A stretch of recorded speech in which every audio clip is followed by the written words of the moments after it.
ভোর ৫টায় ঘুম থেকে উঠে সমস্ত কাজবাজ করার পরও তুমি কারোর মন পাবে না। তোমার শরীর ভালো থাকুক বা না থাকুক, তুমি উপোস পড়ে থাকো, তারপরে সমস্ত কাজ করার পরে দিন শেষে তোমার এটাই শুনতে হবে যে তুমি কি করেছো সারাদিন, কি কাজ বাড়িতে। তো হ্যালো এভরিওয়ান, গুড মর্নিং, কেমন আছো তোমরা সবাই? আমি মুন, আসামের ছোট্ট একটা শহর থেকে। তো কেন বলেছি এই কথাটা, তোমরা ভিডিওটা দেখো, দেখলে বুঝতে পারবে কেন বলেছি। তো আজকে তো অমাবস্যা, আজকে হলো কালী পুজো। আর আজকে আমার শরীরটা তো ভালো না, তারপরে ঘুম থেকে সকাল 5টায় উঠেছি, উঠে সমস্ত কাজ বাজ করে তারপরে স্নান করে পুজো দিয়ে নিয়েছি। পুজো দিয়ে তারপরে রান্না করতে চলে আসলাম। আর বর খেয়ে যাবে দোকানে, আর ছেলে এখনও ঘুমায়, একটু পরে উঠবে। তো আজকে অনেকটাই কাজ আছে, তার জন্য ঝটপট করে আগে রান্নাটা করে নিলাম। আর আজকের ওয়েদারটা দেখো, খুব সুন্দর ওয়েদার, একদম মেঘলা পুরো। তো ভালোই হলো, যে সবাই বলে না যে যার কেউ নাই তার ভগবান ঠিকই আছে। আর না হলে একটু পরে পরে জল পিপাসা পেয়ে যেত, যেহেতু আমি উপোস আছি। তারপরে চলে আসলাম রুমে। আসার পরে দেখো রুমের কি হালাত হয়ে আছে। দুটো রুম পুরো বিছানা অগোছালো হয়ে আছে। তো ওইগুলি এখন গুছিয়ে নেব। আর কালকে যেহেতু অনেকটাই কাপড় ধুয়েছিলাম, ধোয়ার পরে কাপড়গুলো সুন্দর করে গুছিয়ে তারপরে যাব হলো আরেকটা রুম আছে, ওটা পুরো অগোছালো। মানে কেন এমন হয়েছে তোমাদেরকে দেখাবো। এই দেখো অবস্থা, দেখো রুমটার কি হয়ে আছে। যেহেতু কালকে না রাত্রেবেলা একটু বিছনা শুয়েছিলাম।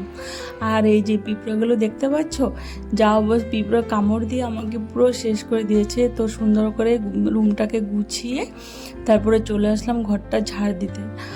আর যেন একটার পরে একটা যে কাজ, বিশ্বাস করতে পারবে না, এক তো উপাস, এক তো শরীর ভালো না, তারপরে কাজ আর শেষ হয় না। জানি না সংসারে এত কেন কাজ। আর তুমি এত কাজ করার পরও দেখবে কি দিন শেষে এটাই শুনতে হয় যে তুমি কি কাজ করেছো। তো এইগুলো কথা শুনতে কি ভালো লাগে, কিন্তু কিছুই করার নাই। শ্বশুরবাড়িতে শ্বশুরবাড়িই হয়। তো তুমি যতই কিছু ভালো করে চলো, দিন শেষে তোমার শুধু বদনামটাই শুনতে হবে। তারপর এদিকে দেখো আমি রান্নাঘরে চলে আসলাম। আশা করে বাসন ধুয়ে সুন্দর করে রান্নাঘরটা গুছিয়ে নিব। আর অনেকগুলো দেখো বাসন এমনি ধুয়েছিলাম, তো রেখে দিয়েছিলাম। তো এগুলো এখন সুন্দর করে বাসনগুলো একটু গুছিয়ে নিয়েছি, নিয়ে তারপরে হয়ে যাবে। এই এক্ষুনি দেখো সন্ধ্যাটা হয়ে যাচ্ছে সারাদিন কাজ করতে করতে।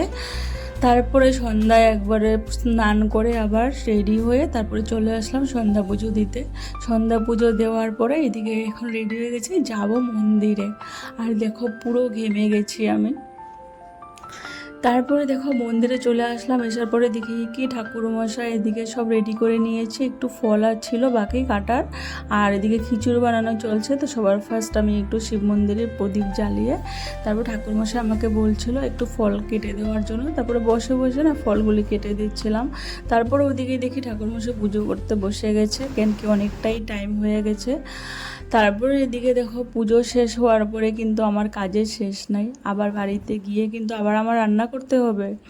আর যেতে যেতে প্রায় 10টা বেজে যাবে, কেন কি এখনও পুজো চলছে।